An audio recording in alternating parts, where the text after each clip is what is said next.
بسم اللہ الرحمن الرحیم۔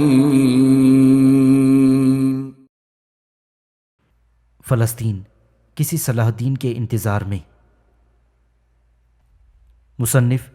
مولانا نور عالم خلیل امینی۔ ایپیسوڈ 10۔ اسرائیل کا مطلب کیا ہے؟ سقوط کابل، قندھار اور بغداد کے موقع پر بہت سے افراد کے متعلق اطلاع ملی تھی کہ وہ پھوٹ پھوٹ کر روئے تھے، لیکن اگر ہمیں پتہ چل جائے کہ سقوط بغداد کے بعد کس ملک یا علاقے کے سقوط کا منصوبہ دشمنان اسلام نے تیار کر رکھا ہے تو شاید ہمارے آنسو ختم ہو جائیں۔ یہ 6 جون 1967 عیسوی کا دن تھا کہ جب اسرائیلی فوجیں القدس شہر میں گھس گئیں اور بیت المقدس پر قبضہ کر لیا۔ اس دن اسرائیلی افراج کے سربراہ نے اپنے جن مذموم عزائم کا اظہار کیا وہ انتہائی قابل تشویش تھے۔ موشے دایان، جو کہ صہیونی تحریک کے چوٹی کے رہنماؤں میں شمار کیا جاتا ہے اور جو پس پردہ رہ کر کام کرنے والے اعلیٰ صہیونی دماغوں کا ترجمان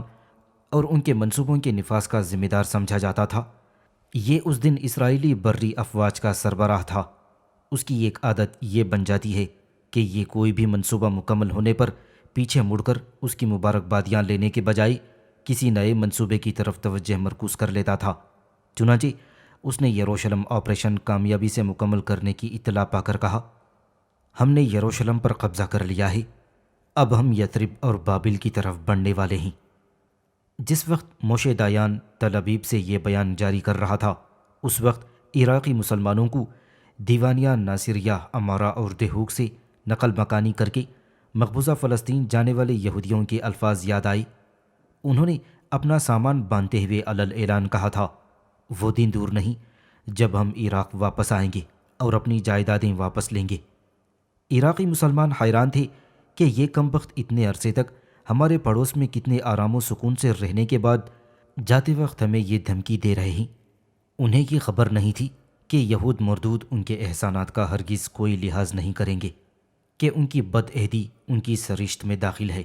اور اتنے عرصے تک عراقی مسلمانوں نے ان کے ساتھ جو حسن سلوک کیا تو اس دوران بھی آستین کے سام کی طرح انہیں ڈسنے میں لگے رہے۔ سقوط بغداد کی موجودہ کہانی مارچ میں امریکی حملوں سے نہیں بلکہ 4 جون 1903 عیسوی کو شروع ہوتی ہے۔ یہ وہ دن تھا کہ جب نئے عثمانی وزیر اعظم عزت پاشا کو تھیوڈور ہرزل نامی یہودی رہنما کا ایک خط موصول ہوتا ہے۔ یہ شخص یہودیوں کے موجودہ صہیونی نظام اور بین الاقوامی تحریک کا بانی سمجھا جاتا ہے۔ جس طرح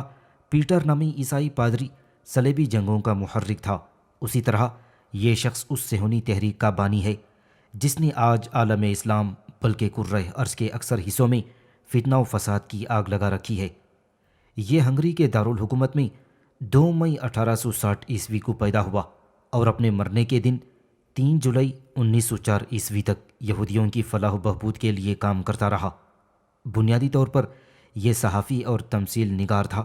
لیکن اس نے سب کچھ چھوڑ چھاڑ کر یہودیت کے لیے اپنے آپ کو ایسا وقف کیا کہ آج ہر یہودی اسے اپنا محسن سمجھتا ہے۔ اس نے 1896 عیسوی میں پہلا پامفلٹ شائع کیا تھا جس کا نام ڈار جوڈیا اسٹریٹ تھا۔ اس کے ذریعے اس نے دنیا بھر میں در بدر پڑے ہوئے ذلیل و خوار یہودیوں میں حصول وطن کی آگ لگا دی۔ اس نے دنیا بھر کے یہودی دماغوں کو جمع کیا اور ان کے سالانہ اجلاس منعقد کروائے۔ ان میں سے پہلے ہی اجلاس میں، جو سوئٹزرلینڈ کے شہر باسل میں 1897 عیسوی میں ہوا تھا، اس نے اعلان کیا کہ دنیا آئندہ 50 سال کے اندر کرۂ ارض پر ایک یہودی ریاست کو اپنی آنکھوں سے دیکھے گی۔ اس نے اپنی تنظیم کا نام انجمن محبین صہیون رکھا تھا، جس کا بنیادی مقصد ارض فلسطین میں ایک یہودی ریاست کا قیام تھا۔ صہیون بیت المقدس کے قریب ایک پہاڑی کا نام ہے جسے یہود مقدس سمجھتے ہیں۔ ابتدا میں اس تحریک کے مقاصد کو نہایت سختی کے ساتھ خفیہ رکھا گیا تھا اور اس مقصد کے لیے ممبروں سے مخصوص طریقے سے حلف لیا گیا، مگر بعد میں طے پایا کہ تحریک کے اصل مقاصد عیاں کر دیے جائیں۔ البتہ ان کی تکمیل کے لیے جو ذیلی تنظیمیں بنائی جائیں انہیں دنیا کی نظروں سے پوشیدہ رکھنے کے لیے سخت اقدامات کیے گئے۔ ہاں، تو بات یہ ہو رہی تھی کہ عثمانی وزیر عزت پاشا کو موصول ہونے والے خط کی۔ اس خط میں تھیوڈور ہرزل نے ترک حکمرانوں سے درخواست کی تھی کہ یہودیوں کو عراق میں 9 آبادیاں قائم کرنے کی اجازت دی جائے۔ عزت پاشا حیران ہوئے کہ یہ بیٹھے بٹھائے یہودیوں کو کیا سوجھی، انہیں عراق میں ہر طرح کے حقوق حاصل ہیں، پھر الگ سے آبادیاں قائم کرنے کی کیا ضرورت؟ خود بغداد میں یہودیوں نے بہت سی زمینیں خرید رکھی تھیں، خصوصاً بغداد کے مشرق میں مضافاتی بستی کرادہ میں بیشتر زمینیں انہی کی تھیں۔ عثمانی وزیر نے یہ درخواست واپس کر دی، لیکن آج جب یہود نواز جنرل گارنر بغداد پہنچ چکا ہے، بغداد کی بستیوں کو یہودی 9 آبادیاں بننے سے کوئی روکنے والا نہیں۔ صہیونی تحریک القدس سے لے کر بابل تک پہنچ چکی ہے۔ دجلہ تک قبضے کے بعد عظیم تر اسرائیل کی مشرقی سرحدوں کی تکمیل ہو چکی ہے، اور اب یہ سمجھنا مشکل نہیں کہ استعمار کا گنجا ازدھا کس طرف رخ کرے گا۔ صہیونی تحریک اپنی چال کامیابی سے چلتی جا رہی ہے، اور مسلمان دم سادھے اس دن کے منتظر ہیں جب یہ توبہ کرنا چاہیں گے، مگر اس کے الفاظ ان کے منہ سے ادا نہ ہو سکیں گے۔ یہ اپنی کوتاہیوں کی تلافی کے لیے مارے مارے پھریں گے، مگر انہیں کوئی راستہ سجھائی نہیں دے گا۔ اے اہل اسلام، کب تک اپنے دشمنوں کو پنپنے کا موقع دو گے؟ کب تک ذلیل و خوار یہودی تم سے علاقے کے بعد علاقے چھینتے چلے جائیں گے؟ بابل تک یہودی جا پہنچے ہیں، کیا تمہارے جیتے جی یثرب یعنی مدینۃ الرسول صلی اللہ علیہ وسلم تک رسائی حاصل کر لیں گے؟ حامان یہودیوں کا مشہور تاریخ دان، جغرافیہ دان، فلسفی،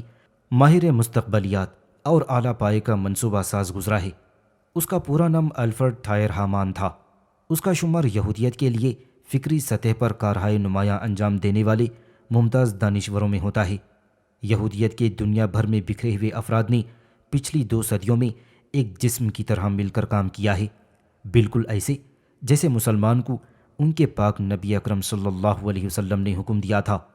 یعنی جس طرح دماغ بہتر سوچ پیش کرتا ہے، دل اس پر پوری ہمت و قوت سے فیصلہ کرتا ہے، اور جسم کے اعصاب و اعضاء اس پر پوری تندہی سے عمل کرتے ہیں، تو انسان مطلب تک جلد اور بسہولت بلکہ بالیقین پہنچ جاتا ہے۔ اسی طرح اگر کسی قوم امت مسلمہ کا ہر فرد ایک مجتمع قوم کا فرد ہے، اس کے کچھ صاحب تدبیر اور صاحب رائے لوگ اس کا دماغ بن جائیں اور اسے خیر و شر سمجھاتے رہیں، مستقبل کے لیے بہترین منصوبہ بندی کر کے دیتے رہیں، کچھ لوگ اس کا دل بن جائیں اور انہیں درکار و رسائل فراہم کرنے کے لیے پوری ہمت اور قوت کے ساتھ محنت کریں، اور اس کی معاشی اور عسکری استعداد کو مضبوط سے مضبوط تر بنائیں، اور کچھ لوگ اس کے جاندار اور طاقتور اعضاء بن کر ان وسائل کو طے شدہ مقاصد پر صرف کر کے بہترین نتائج حاصل کرنے کے لیے خود کو کھپا دیں گے،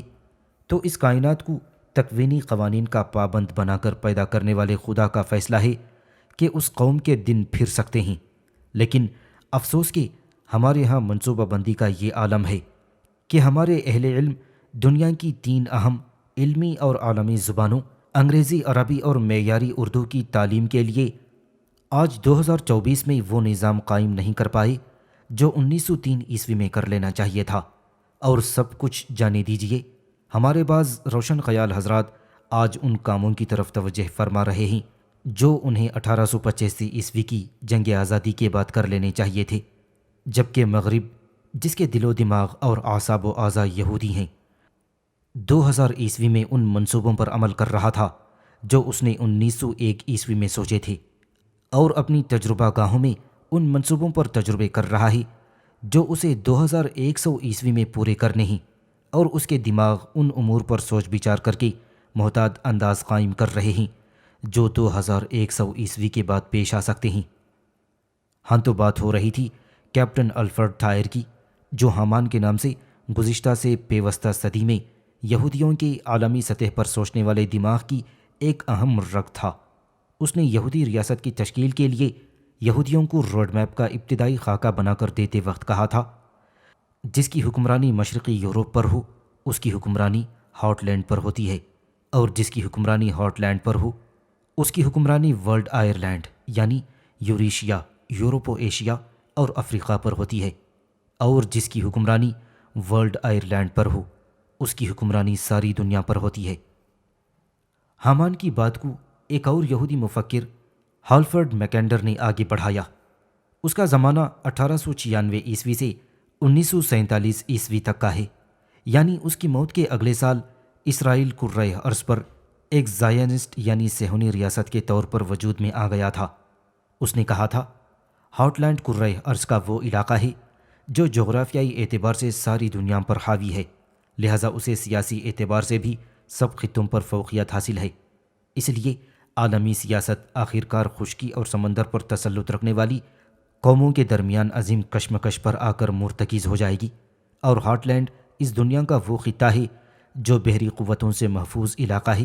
کیونکہ یہ ایک طرف سے سلسلہ کوہ ہمالیہ، دوسری طرف دریائے والگا، اور تیسری طرف دریائے یانگسی،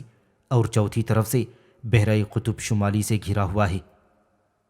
ہیلفریڈ میکنڈر نے 25 جنوری 1904 عیسوی کو، جبکہ دنیا جنگ عظیم اول کی طرف بڑھ رہی تھی، اپنے یہ خیالات رائل جیوگرافک سوسائٹی لنڈن میں پڑھے جانے والے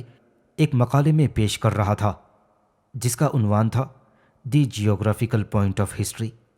یہ تھے تو مبہم، لیکن ان میں ہارٹ لینڈ پر بالادستی سے ساری دنیا کو تسخیر کر لینے کی قوت حاصل ہو جانے کا جو نظریہ تھا وہ اس کی اصل جان تھا۔ لہٰذا ایک اور یہودی دانشور نیکولس پائک-مین نے آگے بڑھ کر اس ابہام کو دور کیا اور ان کے ان نظریات میں جزوی ترمیم کرتے ہوئے میکنڈر کے متعین کردہ ہارٹ لینڈ کی حدود سے ملحق اس حصے کو دنیا کا اہم ترین علاقہ قرار دیتے ہوئے رم لینڈ کا نظریہ پیش کیا تھا، اور اس کے ساتھ ہی 30-40 کی اصطلاح وضع کی گئی، یعنی روئے زمین کا وہ حصہ جو 30 اور 40 درجے شمالی عرض بلد کے درمیان ہے۔ اس نے یہودیوں کے لیے ایک مختصر لائحہ عمل وضع کیا، جو رم لینڈ پر قابض ہوگا وہ یوریشیا اور افریقہ پر قابض ہوگا، اور جو ان دونوں پر تسلط حاصل کر لے گا وہ بلا شرکت غیر ساری دنیا پر حکمرانی کرے گا۔ ایک اور یہودی دانشور آرنلڈ ٹائبی نے بات کو کھول کر یوں بیان کیا ہے، انسانی معاملات کے مرکز کشش کا نقطۂ اتحاد امریکہ اور یورپ کے مشرق اور ہندوستان و چین کے مغرب کے بیچوں بیچ وہ جگہ ہے جو بابل کے نواح میں جزیرہ نمائے عرب و افریقہ کی اس پار عہد قدیم کا مقام نقل و حمل ہے۔ یہ کم و بیش وہی بات تھی جو عالمی اسرائیل ریاست کے اولین خاکے میں کہی گئی تھی، لہٰذا یہودی بڑوں نے اس پر اتفاق کر لیا کہ دنیا کے سب سے بڑے جزیرے یوریشیا یعنی یورپ و ایشیا اور افریقہ کے مرکز پر مکمل تسلط کا حصول کسی قوت کو ساری دنیا میں ناقابل تسخیر بنا دے گا۔ چنانچہ ان یہودی دانشوروں کی طرف سے یہ خیالات پیش کیے جانے کے بعد چند دہائیاں نہ گزری تھیں کہ مئی 1948 عیسوی کی ایک گرم رات میں یہودی ایک صہیونی ریاست کے قیام کا جشن منا رہے تھے۔ نہیں کہا جا سکتا کہ یہ خیالات اسرائیل کے قیام کا اعلان تھے یا اسرائیل کا قیام ان نظریات کی عملی تدبیر تھا۔ بہرحال حقیقت یہ ہے کہ ہوا وہی جو ان لوگوں نے کہا تھا، اور اب تک چونکہ ان کے طویل میعاد پر مشتمل منصوبے کامیابی سے مکمل ہوتے چلے آئے ہیں، اس لیے اگر کوئی اسرائیل کا مطلب اور اس کی حقیقت جاننا چاہتا ہے تو اسے انہی یہودی دانشوروں کے نظریات کا کھوج لگانا پڑے گا، اور ان پر تہ در تہ پڑی ہوئی پرتوں کو ہٹا کر باریک بینی سے یہودیت، اس کی نفسیات، طریقہ کار اور مستقبل قریب و بعید میں ان کے مقاصد کا مطالعہ کرنا پڑے گا۔ تو آئیے کچھ وقت یہودیت کے صنم خانے میں گزارتے ہیں۔ قیام اسرائیل کے بعد ابراہم اسحاق کوک نامی یہودی عالم کو اسرائیل کا ربی اعظم منتخب کیا گیا تھا۔ یہ شخص بیک وقت عالم بھی تھا اور راہب یعنی روحانی پیشوا بھی۔ اسے یہود کے ظاہری اور باطنی علوم کا اپنے وقت کا سب سے بڑا ماہر اور بزرگ ترین روحانی پیشوا مانا جاتا تھا۔ اس نے اسرائیل کے تصور کو ان الفاظ میں واضح کیا: ارض فلسطین کے تصور کو محض اپنی قومی وحدت قائم کرنے کا ایک ذریعہ سمجھنا، حتیٰ کہ انتشار کی حالت میں مذہب کو باقی رکھنے کا ذریعہ سمجھنا ایک بانج خیال ہے۔ ایسے خیالات اس قابل نہیں کہ انہیں ارض اسرائیل کے تقدس سے نسبت دی جائے۔ ارض مقدس کو واپس ہونے کی امید یہودیت کی وہ بلا فصل ماخذ و منبع ہے جس سے اس کی انفرادیت برقرار ہے۔ نجات کی امید وہ طاقت ہے جو یہودیت کو انتظار میں باقی رکھتی ہے۔ ارض اسرائیل کی یہودیت ہی دراصل حقیقی نجات ہے۔ ارض اسرائیل کی یہودیت اور حقیقی نجات کی اصطلاحات کو آپ سمجھ نہیں سکیں گے جب تک اس کے پس منظر سے آگاہ نہ ہوں۔ دراصل جب یہودیوں کو اللہ تعالیٰ نے ان کی بدعمالیوں کی سزا دی اور وقفے وقفے سے بخت نصر اور ٹائٹس نے یروشلم کو تباہ ہزاروں یہودیوں کو قتل اور ہزاروں کو جلا وطن کر دیا، تو کئی سال تک ذلیل و خوار رہنے کے بعد ان کو آخری مرتبہ معافی اور ہٹ دھرمی میں سے ایک چیز کے انتخاب کا اختیار ملا تھا، اور یہ آخری موقع تھا کہ جب وہ اپنے گناہوں سے تائب ہو کر رب تعالیٰ کو راضی کر سکتے تھے۔ یہ موقع سیدنا حضرت عیسیٰ مسیح علیہ الصلاۃ والسلام کی اطاعت اور ان کے ہاتھ پر توبہ کا تھا۔ ان سے کہا گیا تھا کہ اگر وہ گناہوں سے الگ ہو کر توبہ اور استغفار کر لیں گے تو اللہ تعالیٰ ان کی توبہ قبول کر لے گا، ان کے مصائب ختم کر دے گا اور ان کی بحالی کے لیے ایسا نبی بھیجے گا جو ان کا مسیح اور نجات دہندہ ہوگا۔ اس کی اطاعت کی برکت سے وہ مصیبتوں کے بھنور سے نکل جائیں گے۔ اس وقت سے ان میں کے نیک لوگ مسیح کی آمد کا انتظار کر رہے تھے، لیکن ان کی اکثریت کو گناہوں کی ایسی لت پڑ گئی تھی کہ ان سے صبر نہ ہوتا تھا۔ وہ لذت انگیز گناہ بھی نہ چھوڑنا چاہتے تھے، اور ساتھ میں اس ذلت اور خواری سے بھی جان چھڑانا چاہتے تھے جو ان پر مسلط تھی، اور جس کا خاتمہ صہیون کے پہاڑ کے گرد قائم ہونے والی یروشلم کی سلطنت مل جانے سے ہو سکتا تھا۔ دوسرے لفظوں میں وہ جنت گم گشتہ کے طالب علم تھے، لیکن جہنمی حرکات کو چھوڑنے پر تیار نہ تھے۔ رفتہ رفتہ گناہوں سے شغف کے ساتھ مسیح کا انتظار اور کھوئی ہوئی بادشاہت کی واپسی کا سودا ان کے سر میں ایسے سمایا کہ وہ ایک ہیجانی کیفیت میں مبتلا ہوتے چلے گئے۔ ان کے نام نہاد علماء سو اور جعلی پیروں نے رحمان کو راضی کرنے کے ساتھ ساتھ شیطان کو خوش کرنے کی اس احمقانہ کوشش کو دینی رنگ دینے کے لیے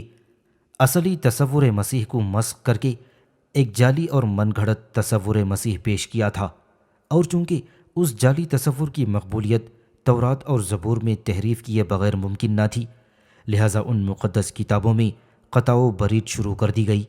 لذت پرستی کے اس دور میں جو مشرکانہ اور فاسدانہ خیالات ایجاد کیے گئے تھے اور جنہیں شکم پرست مذہبی پیشواؤں کی محنت سے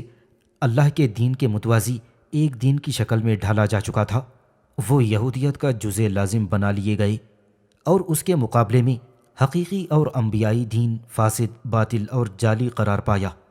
اس موقع پر بنی اسرائیل کے علماء سو نے انبیاء بنی اسرائیل کے ساتھ وہ سلوک کیا جو آج کل کے دنیا پرست مولوی اور رسوم پرست عوام علماء حق کے ساتھ کرتے ہیں۔ ان جھوٹے روحانی پیشواؤں نے ان حرکات سے منع کرنے پر انبیاء اکرام اور منصف مزاج لوگوں کو قتل کرنے سے بھی دریغ نہ کیا۔ رفتہ رفتہ یہ ایک ایسا دن وجود میں آ گیا تھا جو حق و باطل کا ملغوبہ اور صحیح و فاسد کا معجون مرکب تھا۔ اس میں تصور مسیح کی بنیاد ان امور پر تھی۔ اللہ تعالیٰ یہودیوں کی مصیبتوں کے خاتمے اور ان کی سربلندی کے لیے مسیح بھیجے گا۔ یہ مسیح ان کے موجودہ دین کی توثیق کرے گا، جو ان موجودہ فاسد، باطلانہ اور مشرکانہ دین کی توثیق نہ کرے اور کسی اور دین، حقیقی الہی مذہب کی طرف بلائے۔ وہ جھوٹا مسیح دجال ہے اور قابل گردن زدنی ہے۔ چنانچہ اس خود ساختہ تصور مسیح کے تحت اصل مسیح معاذ اللہ جھوٹے اور یہودیت کے دشمن اور ان کا خاتمہ یہودیت کی خدمت قرار پایا۔ سچے مسیح حضرت عیسیٰ علیہ الصلاۃ والسلام کے آنے تک یہودی علماء اور ربیین نے اس باطل تصور کو یہود میں اس قدر راسخ کر دیا تھا کہ حضرت یحییٰ علیہ الصلاۃ والسلام کو جناب مسیح علیہ السلام کی آمد سے قبل ان کی دعوت کے لیے میدان ہموار کرنے کی خاطر خصوصی محنت کرنی پڑی۔ ان اللہ یبشرک بیحییٰ مصدقۃ بکلمۃ من اللہ۔ مگر اس کے باوجود یہود وہ جرم کر کے رہے جس نے انہیں اس آخری امتحان میں بری طرح ناکام کر دیا، اور جس کے بعد یہود کا رشتہ اللہ تعالیٰ، انبیاء اور آسمانی کتابوں سے ہمیشہ کے لیے ختم ہو کر رہ گیا، یعنی حضرت عیسیٰ ابن مریم علیہ الصلاۃ والسلام کی تکذیب اور آخرکار انہیں صلیب دیے جانے کی کوشش۔ اب وہ خود جانتے ہیں کہ اس ہولناک جرم کے بعد اللہ تعالیٰ ان کے مقرب فرشتوں اور نیک و سعید بندوں کے ہاں آسمانوں اور زمینوں میں ان کی کوئی گنجائش نہیں رہی۔ وہ یہ بھی اچھی طرح جانتے ہیں کہ وہ خدا کے نہیں رہے، نہ خدا ان کا رہا، پورے کے پورے صرف اور صرف ابلیس کے ہیں، اور ابلیس پر نازل ہونے والی لعنت و پھٹکار ان کے لیے ہے۔ وہ یہ بھی اچھی طرح جانتے ہیں کہ اب ان کے لیے کوئی مسیح آئے گا نہیں، نہ وہ سچے مسیح جیسے کسی نجات دہندہ کے قابل ہیں۔ اب جو مسیح آئے گا وہ ان کے لیے سراپا قہر و غضب ہوگا، اور ان کے مقابلے کے لیے چونکہ عرش سے لے کر فرش تک یہود کے لیے کوئی مددگار نہیں، اس لیے انہوں نے شیطان کو، اس کی مخفی قوتوں کو اور اس کے سب سے بڑے نمائندے دجال کو اپنے لیے آخری امید بنا لیا ہے۔ ان کے خیال میں ان کی تمام امیدوں کا مرکز یروشلم کی سلطنت اور صہیون کے مقدس پہاڑوں کی طرف واپسی کا ذریعہ صرف اور صرف دجال اکبر ہے۔ اس کی حکومت یہودیت کی حکومت ہوگی، اس کی بادشاہت اسرائیل کی حقیقی نجات کا دن ہے۔ مسیح دجال کا خروج کب ہوگا، اس کے ظاہر ہونے کی راہ کس طرح ہموار ہوگی، یہ بھی سن لیں۔ مسجد اقصیٰ کو ڈھا کر اس کی جگہ ہیکل سلیمانی کی تعمیر کی سازش کے تمام پہلوؤں کا انتہائی باریک بینی سے جائزہ لینے والا اسرائیلی ماہر زیدی اران کہتا ہے، زیر زمین اس سے فری میسن تحریک مراد ہے، جس کے سربراہوں نے اندازہ لگایا ہے کہ کریہہ عمل مسجد اقصیٰ کو بم سے اڑا دینا دنیا کے کروڑوں مسلمانوں کو جہاد کے لیے کھڑا کر دے گا، جو بالآخر پوری انسانیت کو معرکۃ المعارک میں جھونک دے گا۔ اس معرکۃ المعارک کو انہوں نے یاجوج و ماجوج کی جنگ سے تعبیر کیا ہے، جس کے کائناتی روحانی اثرات مرتب ہوں گے۔ آگ کی اس مطلوب آزمائش سے اسرائیل کا فاتح کی حیثیت سے برآمد ہونا زمین پر مسیح کی آمد کی راہ ہموار کرے گا۔ حاصل یہ ہے کہ موجودہ اسرائیل محض ایک ریاست نہیں، نہ ہی یہ صرف یہودیت و صہیونیت کی پناہ گاہ ہے، بلکہ یہ یہودیت کے ترتیب دیے ہوئے عالمی طاغوتی نظام یعنی نیو ورلڈ آرڈر اور دجالی ریاست کا پایہ تخت ہے، جو اپنے صدیوں کے خفیہ عزائم کے تحت مسجد اقصیٰ اور گنبد صغریٰ کو گرا کر دجال کی آمد اور عظیم تر اسرائیلی ریاست کے قیام کی پہلی اینٹ رکھنے کے لیے تشکیل دیا گیا ہے۔ یہود کے عقائد کے مطابق جب ان کا مسیحا یعنی المسیح الدجال آئے گا تو اس کے عالمی سلطنت کا دارالحکومت یروشلم یعنی القدس شہر اور صدارتی مقام ہیکل سلیمان ہوگا۔ اس وقت دنیا میں دو ہی حکومتیں ہیں جو کسی نظریے کے تحت قائم ہوئی ہیں اور جن کی پارلیمنٹ کی پیشانی پر ان کا مقصد و منشور درج ہے۔ ایک پاکستان جس کی پارلیمنٹ پر کلمہ طیبہ تحریر ہے، جس کا بچہ بچہ پاکستان کا مطلب کیا، لا الہ الا اللہ کا ایمان افروز نعرہ ورد زبان کرنا اپنا سعادت سمجھتا ہے۔ دوسرے اسرائیل کے جس کی پارلیمان کا موٹو یہ ہے، اے اسرائیل تیری سلطنت کی سرحدیں نیل سے فرات تک ہیں، اور جس کا مقصد یعنی اسرائیل کا مطلب دجال کی حکومت بنا ہے۔ دونوں حکومتیں زبردست قربانیوں اور جد و جہد کے بعد قائم ہوئی ہیں، اور دونوں کا نظریہ یہ رہا ہے کہ اسلامی ریاست یا یہودی ریاست کا مثالی نمونہ دنیا کے سامنے پیش کر کے اپنا پیغام پورے کرۂ ارض تک پہنچائیں۔ اب غضب انگیز بات دیکھیے کہ دجال کے پیروکاروں نے تو کبھی محمد عربی صلی اللہ علیہ وسلم کے غلاموں کی ریاست کو تسلیم نہیں کیا ہے، وہ اپنے موقف پر پوری شدت سے قائم ہیں، لیکن محمد عربی صلی اللہ علیہ وسلم سے نسبت کو ذریعہ شفاعت و نجات ماننے والوں میں دجال کی طاغوتی سلطنت کی تکمیل سے پہلے اور اس کے دارالخلافہ کے پوری طرح قائم ہونے سے بھی قبل اپنا مقصد تشکیل بھلا کر طاغوت کو تسلیم کرنے کے لیے سوچ بچار اور بحث و تمہیز شروع ہو چکی ہے۔ رب کعبہ کی قسم، فلسطینی مسلمانوں کی یہود سے معرکہ آرائی محض زمین کا تنازع نہیں ہے، بلکہ یہ حق و باطل کی وہ کشمکش ہے جس کی ابتدا دجال اور حضرت مسیح اور حضرت مہدی علیہ السلام کے درمیان حق و باطل کے آخری اور فیصلہ کن معرکے پر ہوگی۔